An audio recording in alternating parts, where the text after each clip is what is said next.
So welcome everyone to the first of the 2025 Wild Scenic River webinars or training series. My name is Risa Shimoda. I'm the Executive Director of the River Management Society. And we'll have a couple of folks here who are experts that we'll introduce in a minute. But let's keep on going. I have a few intro kind of slides, and then we'll hand it off to our experts. So the training, this first one that we're doing today is tools for inventorying and managing rivers and trail views, which is an important area of expertise. And I think unless you know that there is such an expertise, you would never guess there is such an expertise. So it's really neat, important, and interesting. And this is the first in a series of 3 events. So on May 28th, we're going to look at Wild and Scenic Rivers restoration techniques and bank stabilization specifically, but geared towards Wild and Scenic Rivers. And then in June, we'll be hearing about real world applications of visitor use management on Wild and Scenic Rivers, how we can apply that, specifically to Wild and Scenic Rivers. So please share where you're coming from, who you are, so we know kind of who's in the audience today. If you have a question, we'll try to keep questions until the end of kind of sections. But if you have a question like you don't understand a term, terminology or a concept or something like that, please chime in, because we want to make sure you're not kind of losing stuff as we're going along. And then tomorrow we'll send, a session transcript is available if you'd like one, but we'll definitely have a recording that we'll send out to everyone. We'll also post it on the RMS website tomorrow. Next slide. Yeah, so here are our stars. So Mark Meyer, Visual Resource Specialist for the Park Service, and Ksienya Taylor is also a Visual Resource Specialist, but she works in air and data analysis for the Park Service also. So we thank them so much for preparing today's session, and I'm going to hand it off to you folks. All right, great. Well, thanks very much, Risa. And it's great to be here and appreciate the opportunity to kind of give you a little bit of an idea of what we do in the Park Service as far as visual resources and how it might be applied to wild and scenic rivers. We've actually done work on a number of wild and scenic rivers. So we've got some examples of having, tweaked the inventory process and used it, kind of in these similar situations. So as we get going here, I think I'm going to kill my camera just so that we don't end up with any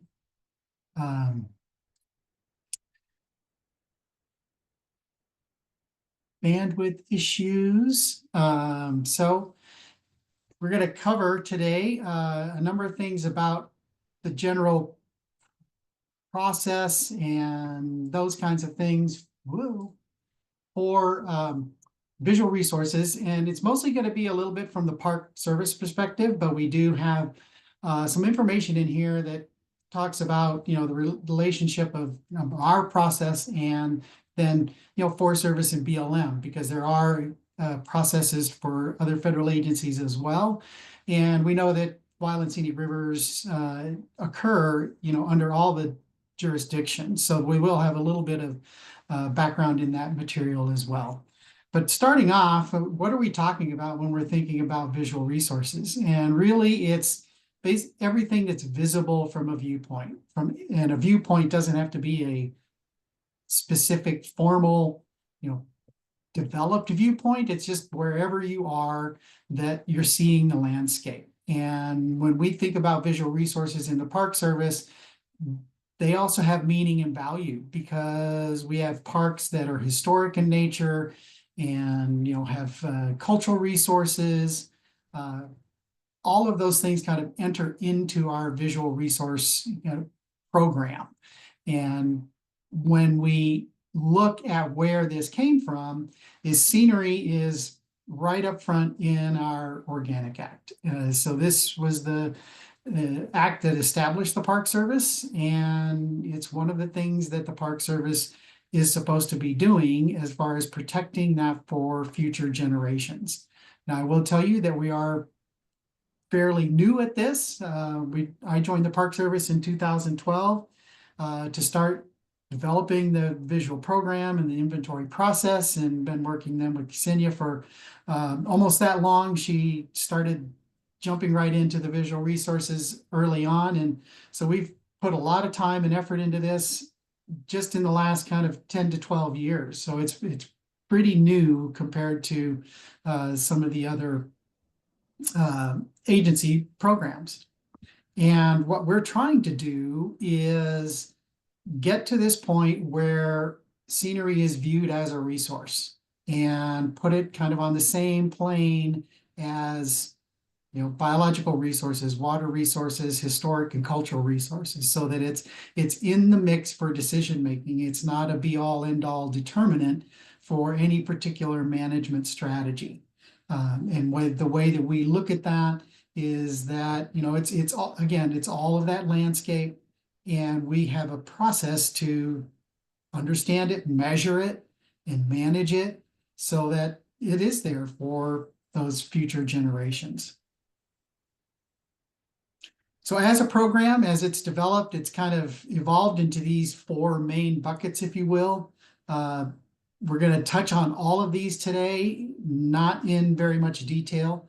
And we're certainly available if there are specific questions, well, certainly at the end of the program, but we're available to, to contact afterwards if there's a specific need or a specific question about a project or anything like that. We support visual resources across the Park Service and partner groups as well that work with Wild and Scenic Rivers, because we've done some partnership rivers and work with those folks as well. So the inventory process, the first off thing, is understanding what you've got, understanding why it's important. We provide technical support to parks, rivers, anybody that we work with as far as understanding, how to maybe mitigate things, or, what is the level of impact assessment. We have a process that works with kind of the NEPA framework for that. We have a best practices SharePoint site that we'll touch on, and there's a document coming that talks about kind of a little bit better ways to design things, and just little techniques that can be done to reduce the visibility of features or make things fit into the landscape. And finally, the planning, long-term management, that's where we're kind of in the beginning stages of getting that process done, because we've worked with a lot of parks over the last number of years, and people move around. People change parks and things like that. So we're working on getting visual resources into planning documents so that it kind of lives in the resource world for the park and the management world for the park over the long term, and as people change over time. So I mentioned real briefly that Forest Service and BLM both have projects or programs for visual resources, and there's really it really does separate, doesn't separate necessarily, but it really does kind of fall into these buckets that we have in the Park Service as well. I mean, it's understanding the landscape, understanding what the potential effects might be, having resources that are available to field offices and forest level folks that help things fit into the landscape, and then doing a more, especially in the BLM and Forest Service, doing a much more formal approach to integrating into resource management, because it's actually in their policies to include visual resources and scenic values into their management plans.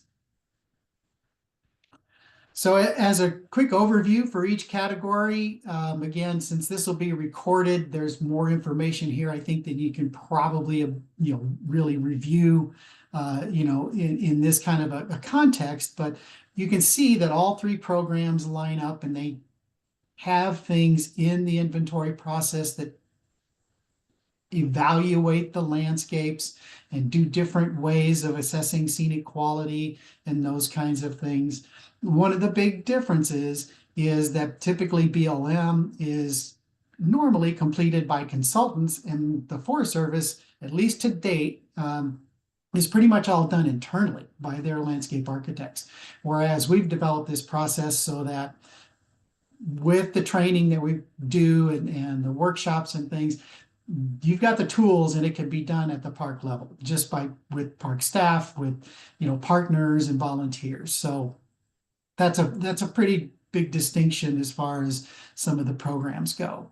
From a support standpoint, we have a document that I mentioned that kind of helps things fit into the NEPA process when that's required for assessing impacts. BLM, Forest Service have things that they do, although the Forest Service's project process is not kind of defined in a document. It's kind of weaved all the way through their program documents and their training manuals, but there's not a process similar to the contrast rating process that BLM uses or the kind of the VIA process that we use.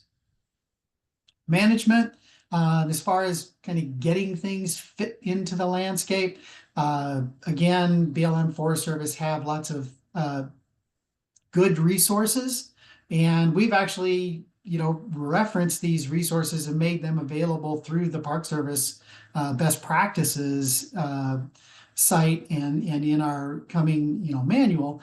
It's good material. There's not anything that we're gonna reinvent or anything. So there's lots of things there that are available, and then we're going to touch again, as I mentioned, on the best practices that from the Park Service perspective can be used internally, especially for our parks. And then the planning piece kind of went through this. It is a formal part of the resource management planning in the Forest Service and BLM. We don't currently have it as a real policy, as a requirement, for park planning, but we do have a planner that works in the Air Resources Division who has been really good at getting kind of engaged with parks through some of the current planning processes that help recognize that visual resources and scenery is a valued resource. So touching on, again, we'll start with going through those 4 pieces. From the inventory perspective, we started out with some foundational concepts, and primary to that is, the viewer's perspective. And then you go back to that little diagram that was at the beginning about what visual resources are. That's kind of what we're thinking, is that NPS is a very visitor-centric organization, bureau, and people don't see the boundaries. They see the landscape. So they can be looking in the park, they can look beyond the park, whatever the case might be. And those park units occur in all kinds of landscapes. I mean, we have wild and scenic rivers, we have trails all across the country. So those landscapes are very different, and we needed something that would work in all of those situations. The other part that is a little bit different, I mean, there is somewhat equivalent processes and components in the other programs, but in the Park Service program, the scenic quality and what we describe as view importance are equally weighted, and the importance gets to other values besides just what's visible in the aesthetics.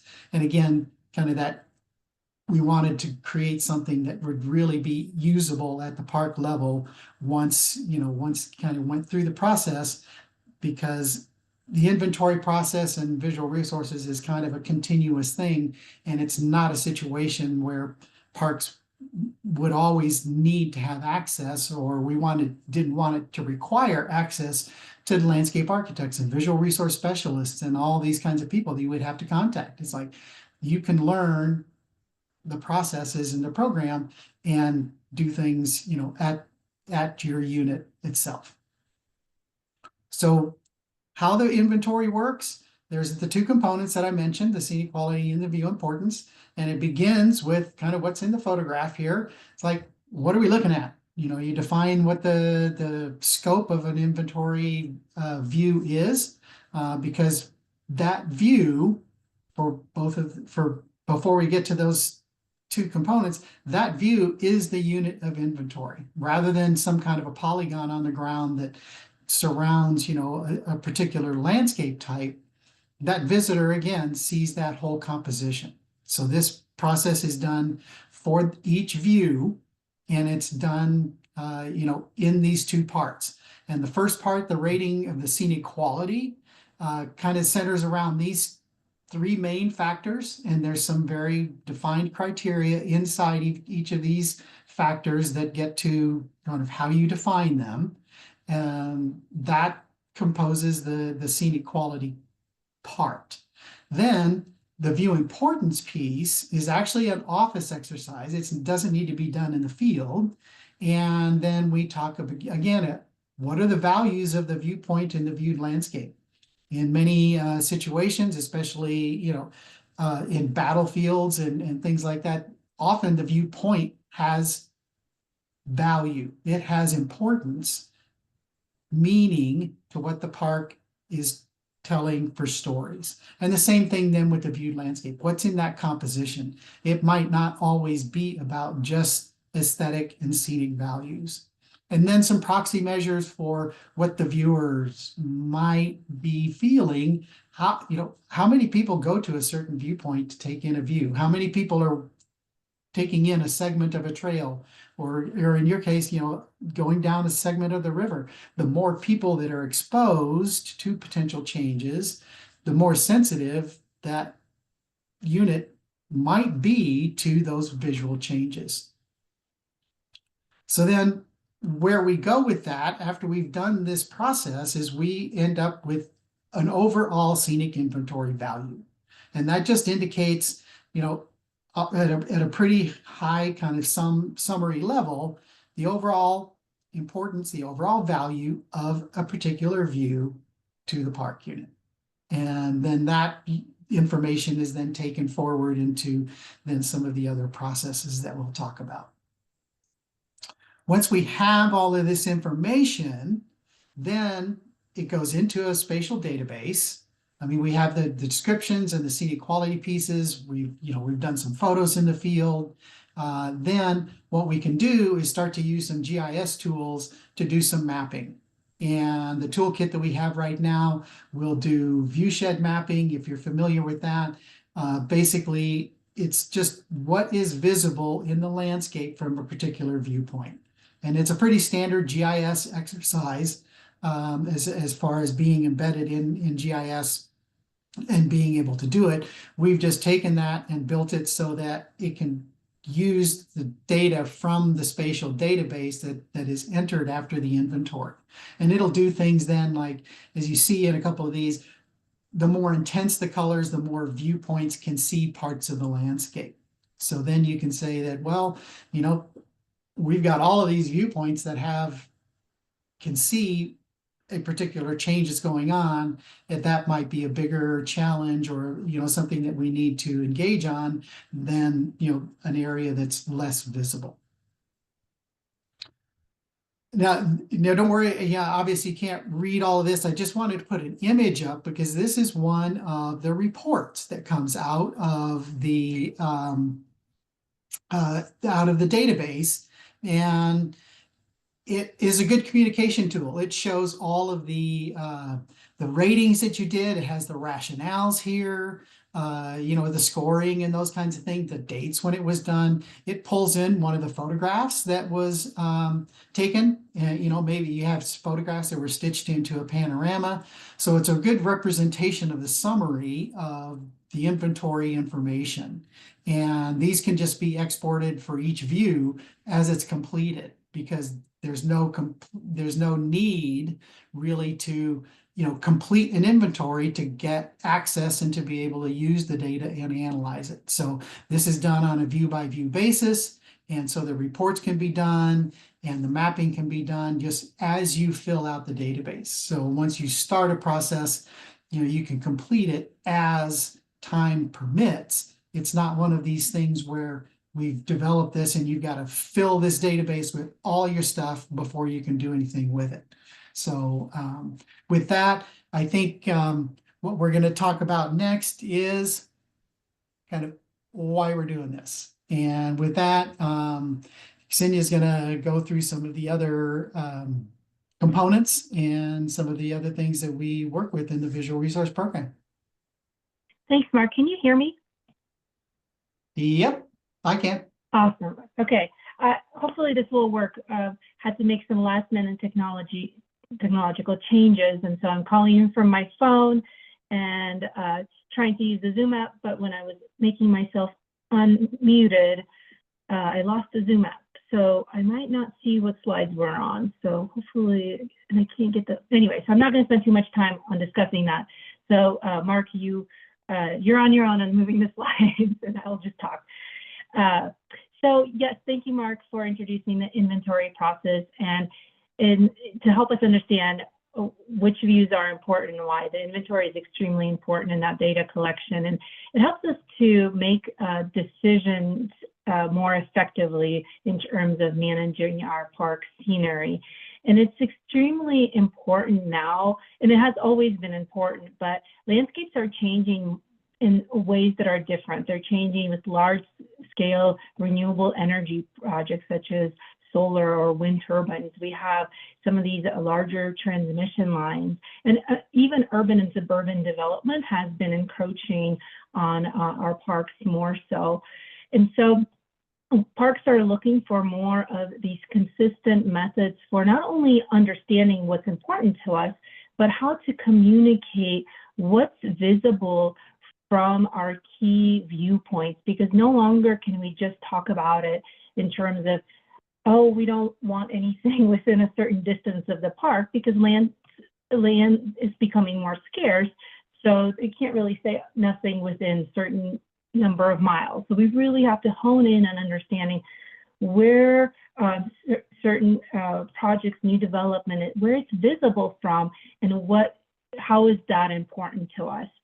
And so the Visual Resources Program not only helps us manage our views inside parks, but it also helps us advocate for views that extend across boundaries. And for that, we have developed several tools, and Mark alluded to them.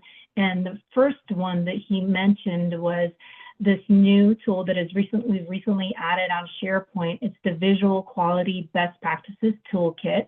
And what it is, it's a compilation of 35 best practices that are organized in six principles, and they really help improve development and enhance the visitor's visual experience. So for example, for maybe storage facilities, restrooms, signs, or even visitor centers, any new facilities, we can think about where to place them, the best, which paint colors to use to make less of a contrast, which materials to use, and maybe even plants to screen those structures. The more we can look at the signs and lighting, and also if we have new views or views that we are managing, how can we improve them so that we can improve the visitor experience? The best practices include information, just general what the best practice is about, but it also is, why does this matter? Why do we care about this? And what you can do, the actual steps and actions you can take. What's great about these best practices is that there are these examples and visualizations, and I think it really makes it more applicable. So in this example, the 2 shades darker one, that you can see this storage shed is this common gray color that we use within the National Park Service, and it contrasts the background vegetation color. So typically what happens if we're choosing colors, we go to the background and we select some colors. And one of those colors is this a lighter green color, and we can paint that shed. And you can see that in the bottom example here, the color that is actually found in the landscape still stands out. And this best practice alludes to the idea, if you use 2 shades darker than the colors found in the landscape, it will actually make the structure recede and have less contrast. So these are best practices that are very applicable. And if you can imagine a structure on the bank of a river, it would, if it was gray, it would be visible from the river. And just doing a paint job could really reduce the visual contrast. And these best practices are not only helpful within our boundaries, but really communicating with our neighbors. And a great example of where that happened, and this was before our best practices toolkit, is at the Blue Ridge Parkway, where the Blue Ridge Foundation worked with a lot of the stakeholders and neighbors to develop this neighbor's guide to the Blue Ridge Parkway. And it's a compilation of best practices of how to make structures blend, how to use native vegetation, how to keep amenities hidden. And they shared it. And so what we're hoping that our best practices toolkit, especially once the printed document is available, which is going to be very soon, we can share that information with our neighbors and start having those conversations about some of the practices that we use within our parks, and there's some ideas for using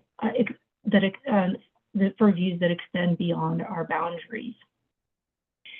Additionally, another tool that we have that helps us advocate for our views that extend beyond our boundaries is the visual impact assessment. And with this, it's a process that we can use for NEPA, but it's also a great process just to get to know, because our knowledge of understanding visual change and how it impacts National Park Service as well as the visitors, and we can help us come up with solutions if we are involved early on in the process.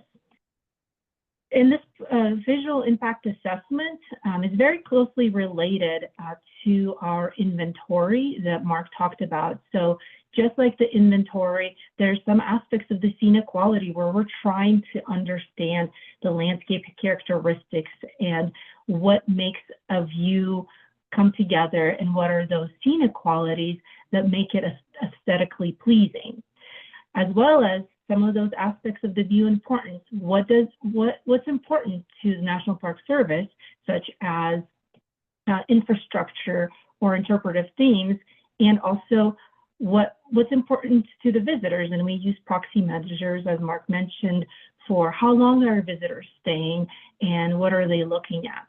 Unlike the inventory, there's no direct use of ratings. And the reason for that is largely because there's just so many variables when we're trying to get into this understanding how potential visual changes could cause impact to visitors, so many with different types of visitors, how long they're staying there. It's really more of a discussion and a description so that we can just have those conversations rather than say it's a rating, because that could actually be more limiting to understanding that the impacts from those visual changes. So I'm going to do a very quick overview of this process, just so that you can know what the tool can help you with, because if you're not involved in a NEPA process, some of these sections might be just helpful for understanding how to have, if there's a project, how do we think about it in terms of in the scoping phase, for instance, the project characteristics, or where is it going to be sitting within a regional context and the landscape character, is it rural, agricultural, and where is it going to be visible from, the key viewpoints, identifying that in the process for doing that. And after that scoping phase, there's an inventory, and this is very similar to our actual inventory, but it's not exactly the same. And the reason for that is because it is fed into the analysis phase, and so we had to slightly alter it so that we'll be able to assess the visual change.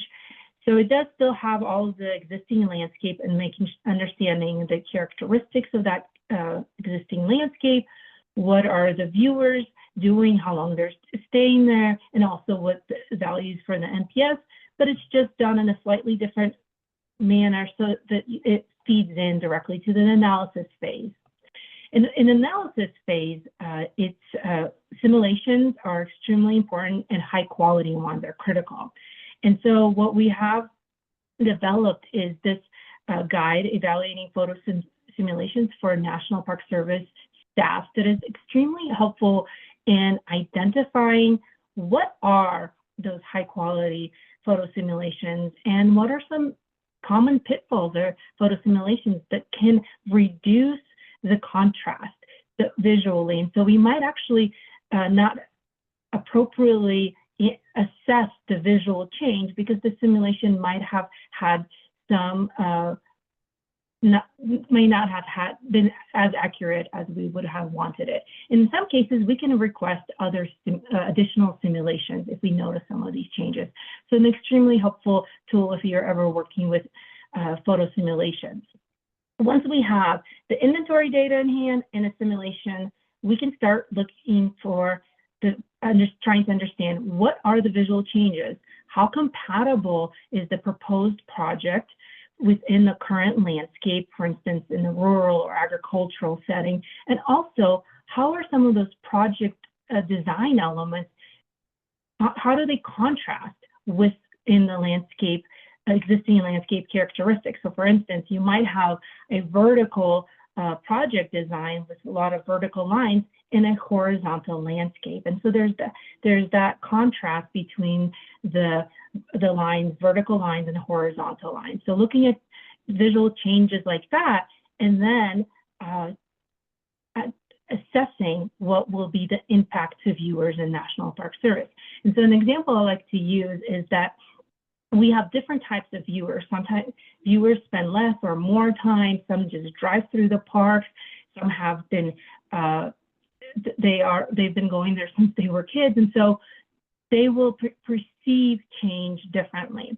And so a great example of that is that when we go to do inventories, we'll spend about 30 to 45 minutes at a viewpoint, and folks will start notice, oh, look, the windows are reflecting the sun or the roof, and things that we did not notice initially because it's a little house or a small cell tower. And the longer we spend there, the smaller changes start having more impact. And so we have to ask the folks that are doing inventories, well, how long do typically viewers sit here? And let's say, well, this is just take a photo and get in the car type of view. And so it's a very quick experience. And so knowing that is extremely important because those small visual changes might actually not have that big of an impact unless you're sitting there, enjoying a picnic and you're there for the view so that you can have a picnic and have that scenery. Then some of those smaller changes might actually impact your experience, but it depends on how big of the visual change is. So understanding not only the visual change itself, because we could say, oh, it's a cell tower and it's vertical in a horizontal landscape. Yes, that's a change, but how will it impact our viewers? Because how long they're there, what are they doing when they're at that viewpoint? And also, why does this view matter to us? Is it because we are interpreting an important theme that element might actually be will not fit into our interpretive theme? So really thinking through that will help us as I mentioned earlier, think through some solutions, mitigation strategies, and preferred alternative. So if we're involved in these processes early on, we can really have these collaborative conservation conversations. And a great example of that, you might have heard about the Lava Ridge Wind Project near Minidoka National Historic Site, where some of the proposed plans had turbines really close to the park boundary, and a lot of them. And one of the preferred alternatives through conversations became moving the turbines further back and having less in the areas that are close to the historic site. So extremely important to understand what visual changes are with proposed projects and how will they impact our visitors and our NPS values. Beyond just advocating for scenery that is beyond park boundaries and also managing views within parks using our best practices. What we're really are working on, and Mark talked about this earlier on, is making scenery part of comprehensive park planning. This is kind of adopting that mindset that visual resources are one of our resources that we need to manage. And parks have been doing it for a long time, but in order to be able to have these collaborative conversations and manage these resources effectively, we really have to have a consistent method. And so we are trying to meet parks' needs, and we know that many of the foundation documents have scenery, visual resources, scenic views as one of the fundamental values.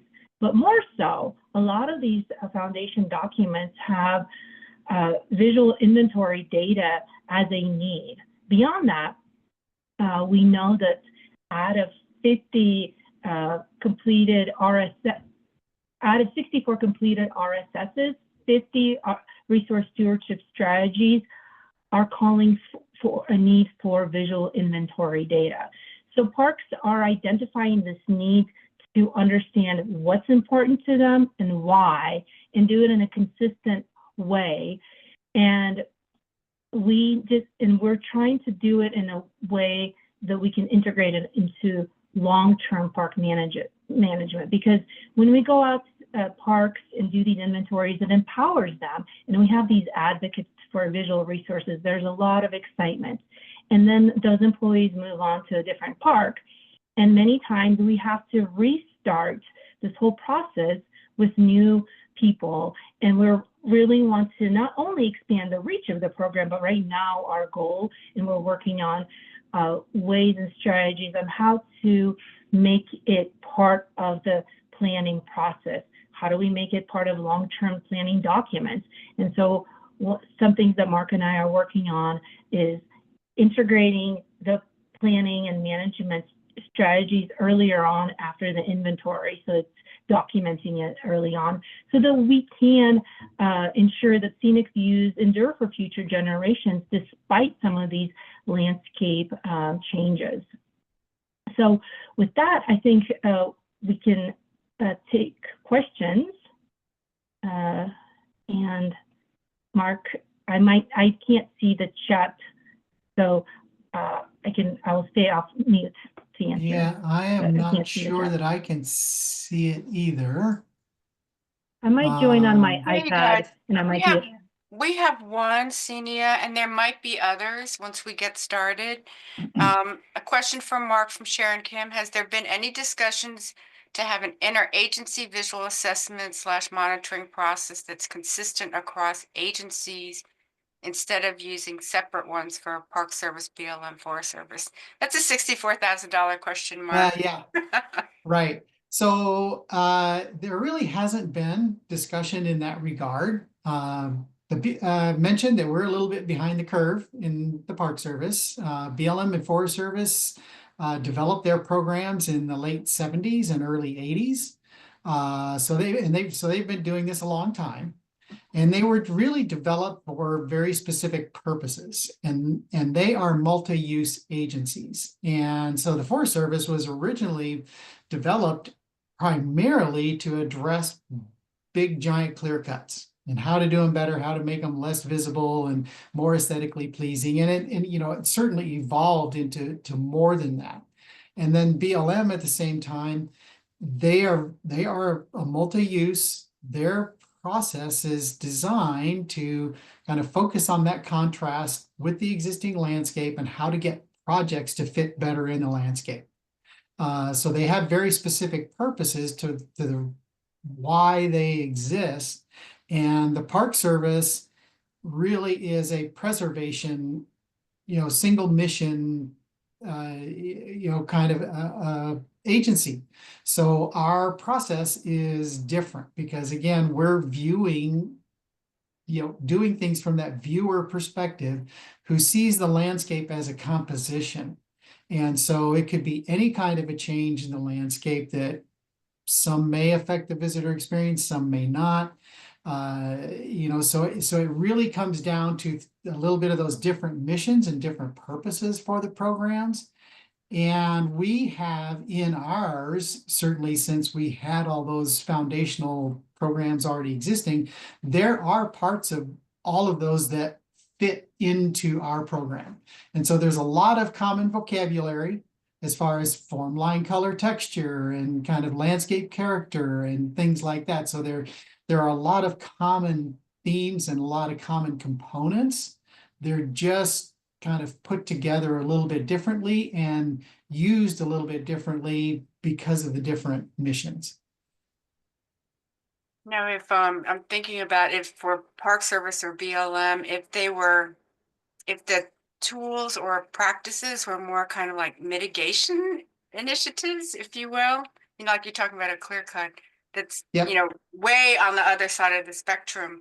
If there are some folks here from BLM and Forest Service, if you have any, if you would like to weigh in on, and who work on wild and scenic rivers, looks like, or eligible or suitable wild scenic rivers, if you have any input on how you have approached it, say in a CRMP at least, or if where scenery is an ORV.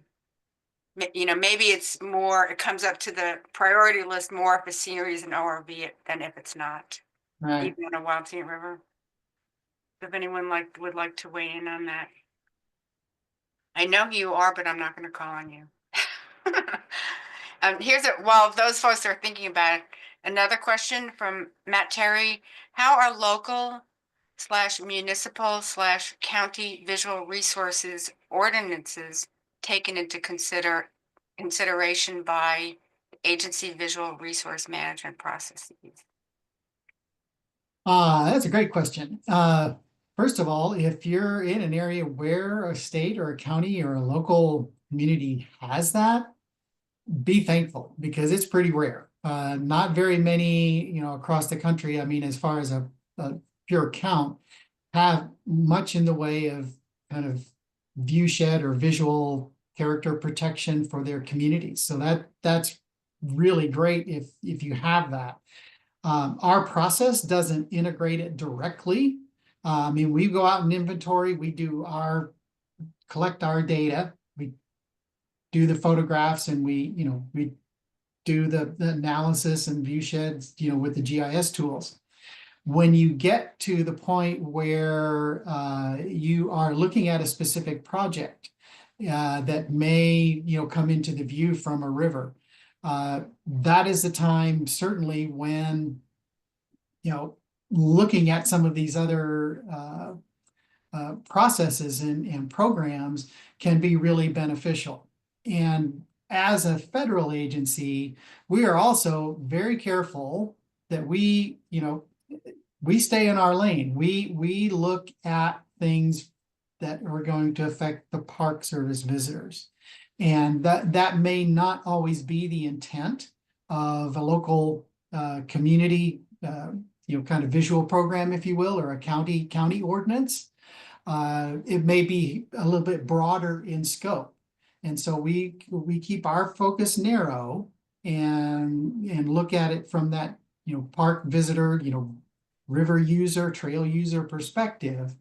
That doesn't mean that at some point all of those things come into, the assessment process, because in those situations, there are very likely also other stakeholders in those processes as well, from the county, from other partner organizations, other organizations that may have a stake in the visual landscape in some way. So they're important to consider when you get to that project level process, but they're not really used in our inventory component. Mark, I'm going to One thing I jump in. also, What might trigger a nexus, or so that, say, someone from the county knows what you're working on, so who may not view that they're a stakeholder of anything, but then they find out you're doing this assessment and would like to get involved? Is there some mechanism for that? Not directly. When we initiate, or well, we don't, parks initiate, river, trail, whoever we're working with initiates the contact and say, we'd like to think about doing an inventory. And that starts a communication process and the logistics and planning and all those things go into kind of getting on the ground. And a big part of that is being able to is the communication. Do you have any partner stakeholder groups, other things, other folks that you want to invite? I mean, we have multiple units that we've worked with where bring in volunteers, bring in other, partner groups. We've had a lot of units that bring in county planning commissioners or, local community planners, state level forest superintendents or things like that. Just, it can be open to anybody. And we usually include, if that's a desire, we have a kind of a template for an invitation that you insert your unit's photo here and send out an invitation and say, hey, would you like to join us for this inventory process and stuff? Because in many cases it gets that level of buy-in. You get community involvement. You do then bring other agencies in to the process maybe early on. For a lot of parks, it's also a way to bring volunteers in to expand their capacity to do it, since there's some are so staff limited. When we worked with Lower Delaware River last year, I mean, that's a partnership river. There's one NPS person, that kind of works with that group among other ones that she works with.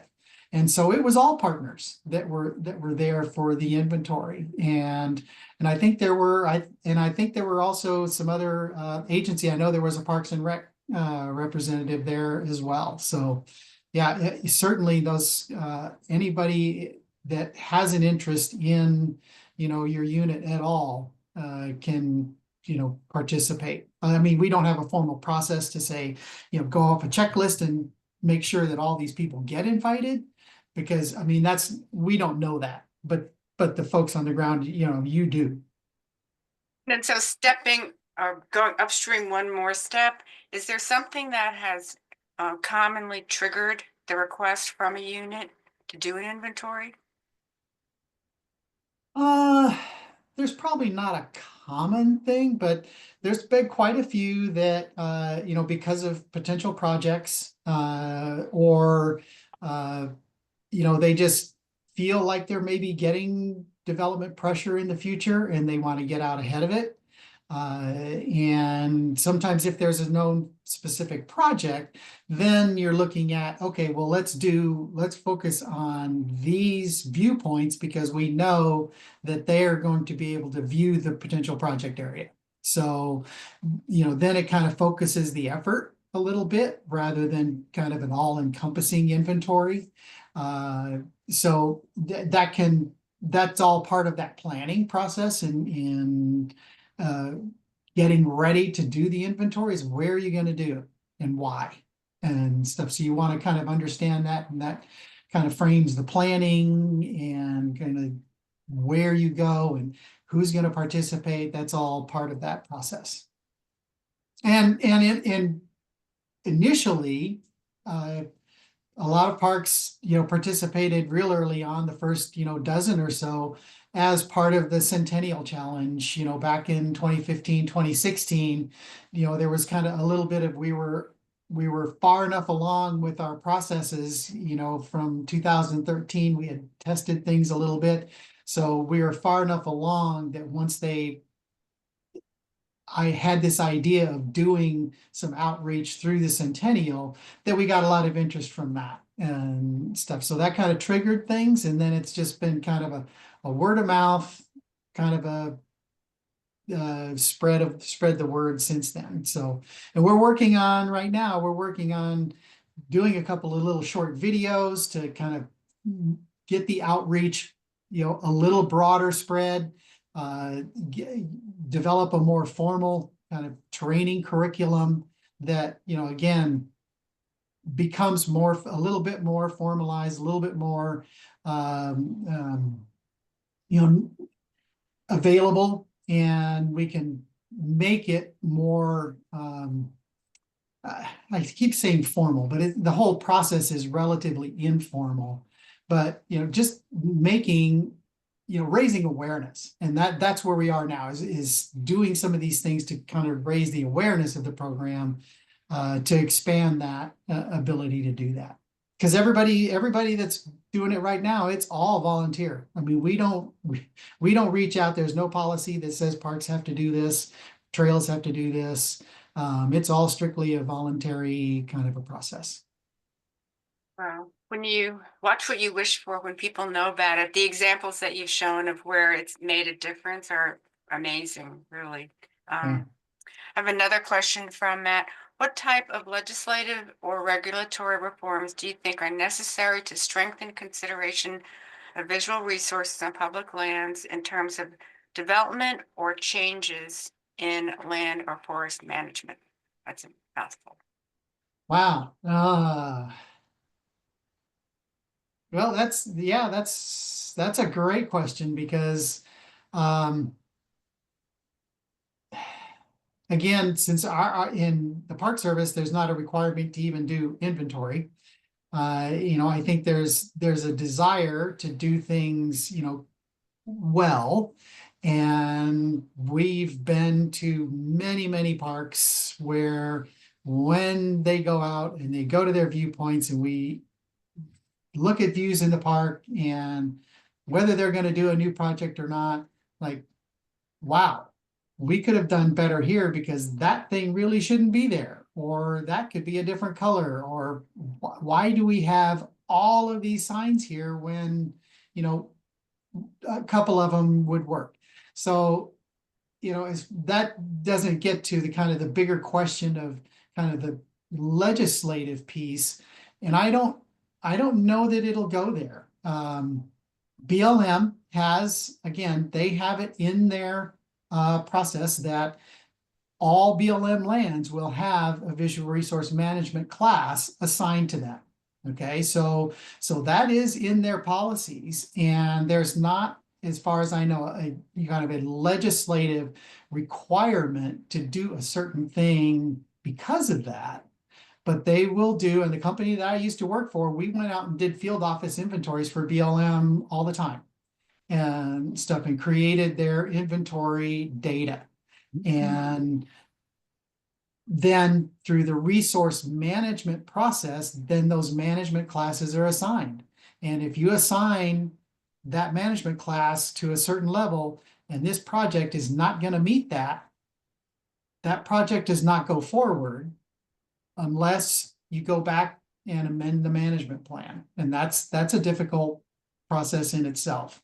So there are some mechanisms in the BLM planning process, and probably similar in the Forest Service as well, that you have to meet their scenic integrity objectives with that project. And if you don't, you either modify the project, relocate it, whatever the case might be. So there are things, in their policies that get to that. And again, legislatively, there's probably not a lot more that can be done. I don't suspect there's going to be, a special, kind of scenery protection act for visual, for public lands, or something equivalent to that. BLM, oil and gas development on BLM land, they have a really good mitigation handbook, and for, for better or worse, when development occurs, the drillers and the producers, I mean, they're pretty good about, following those mitigation guidelines and putting things in a better location.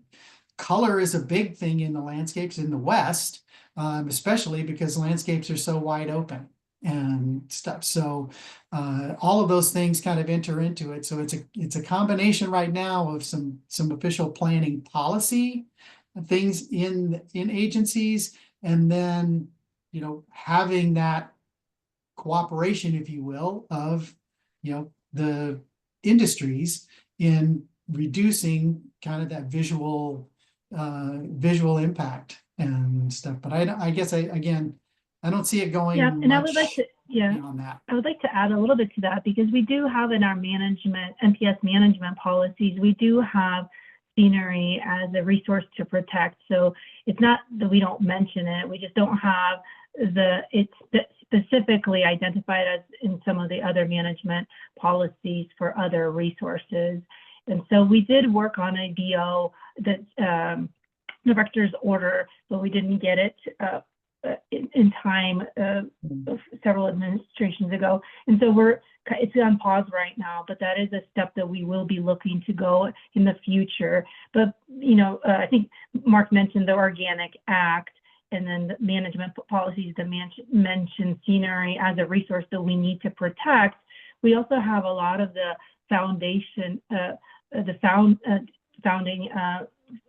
legislation for the parks, where it's the state scenery. So there's several areas, but like as Mark said, there's not beyond NEPA and having is required for visual resource assessments in certain aspects.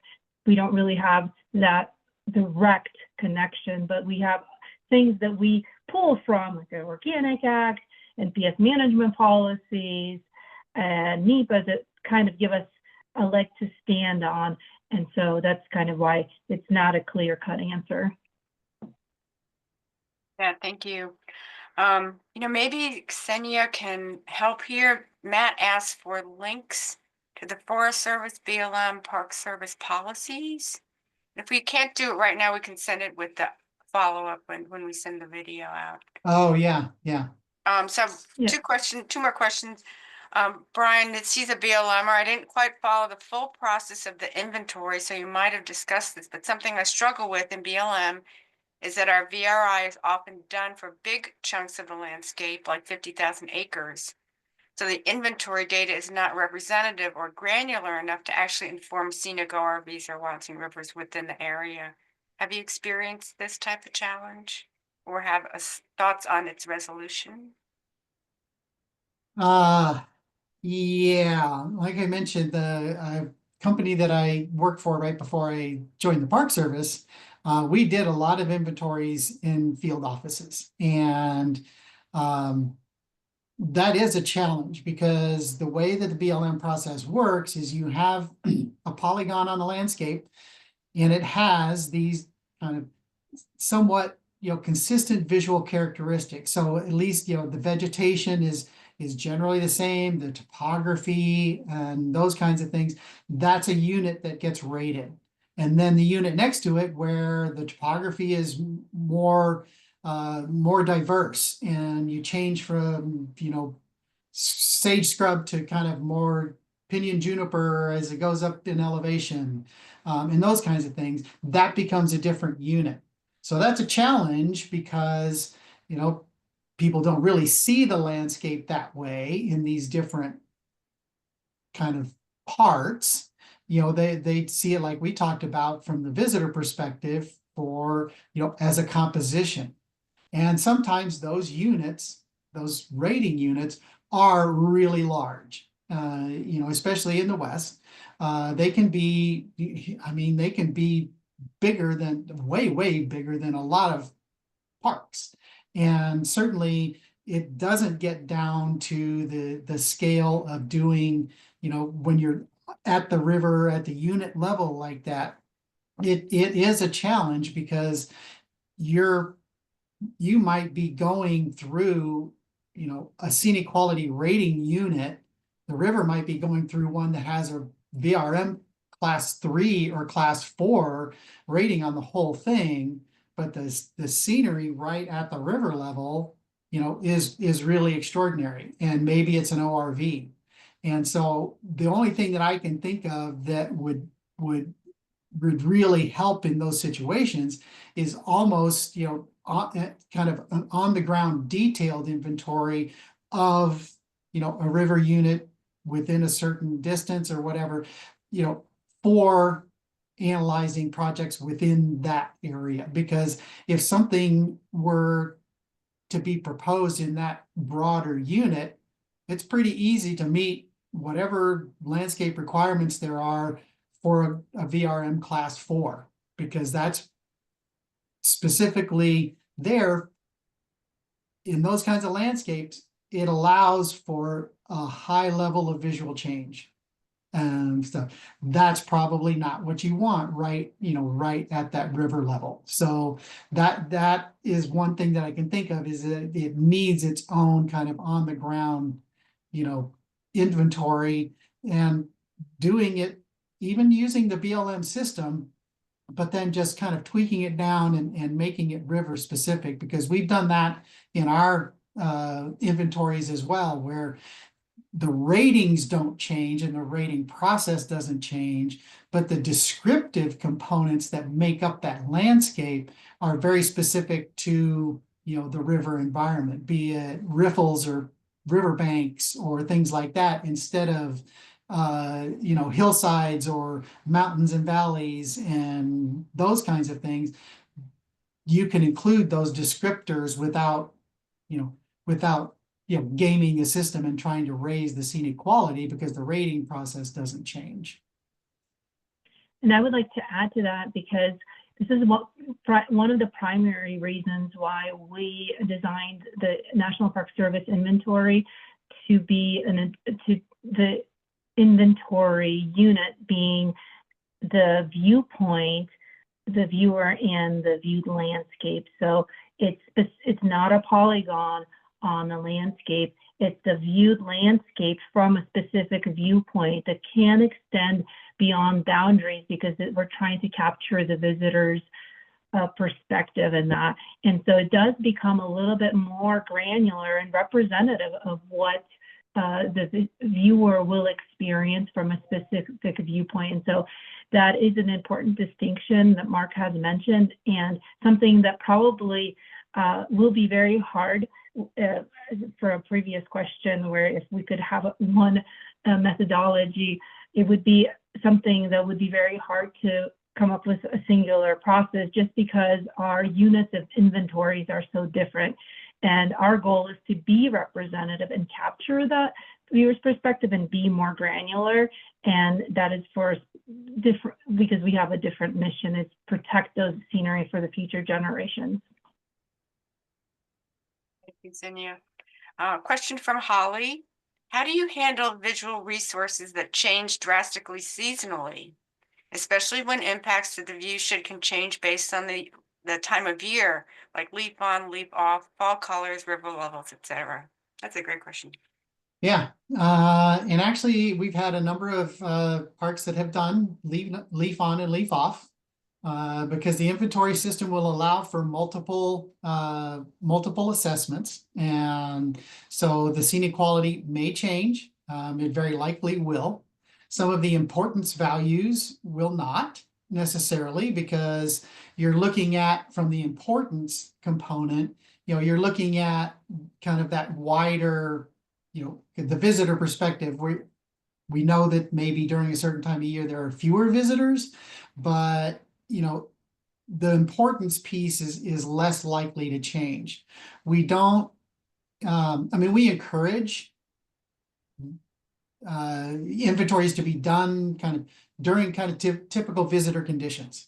Okay, we don't necessarily want Shenandoah to wait until leaf peeping season to kind of go out and do your inventory right at the height of color.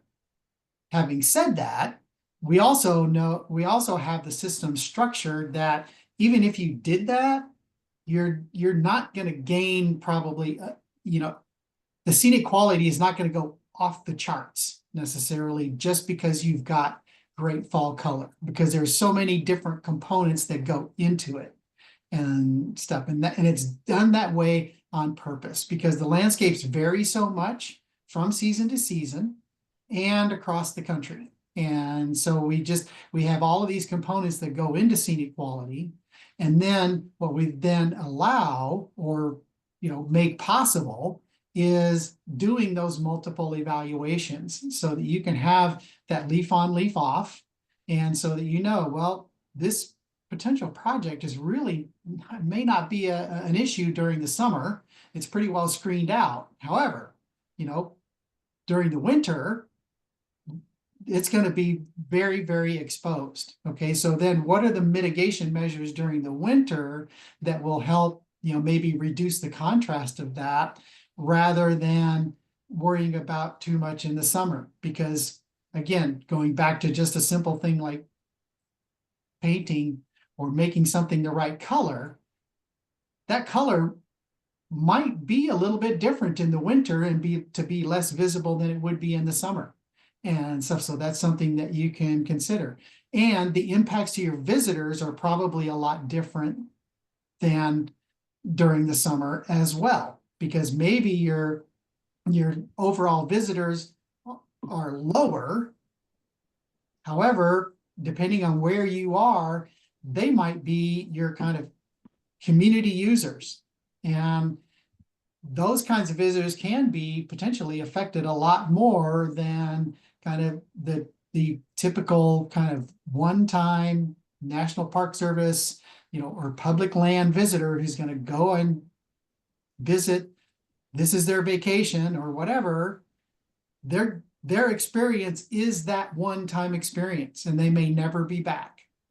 So having an impact in the landscape is a lot different for them than it is for that community user who's now maybe exposed to something during that winter season and that was never there. So those those consistent users can be affected a lot more because they see the change, they know the before and after and stuff. So their experience of that situation changes rather than just differently than that one-time experience. So having the ability to do the multiple evaluations is a pretty important part of the way that we have the system set up.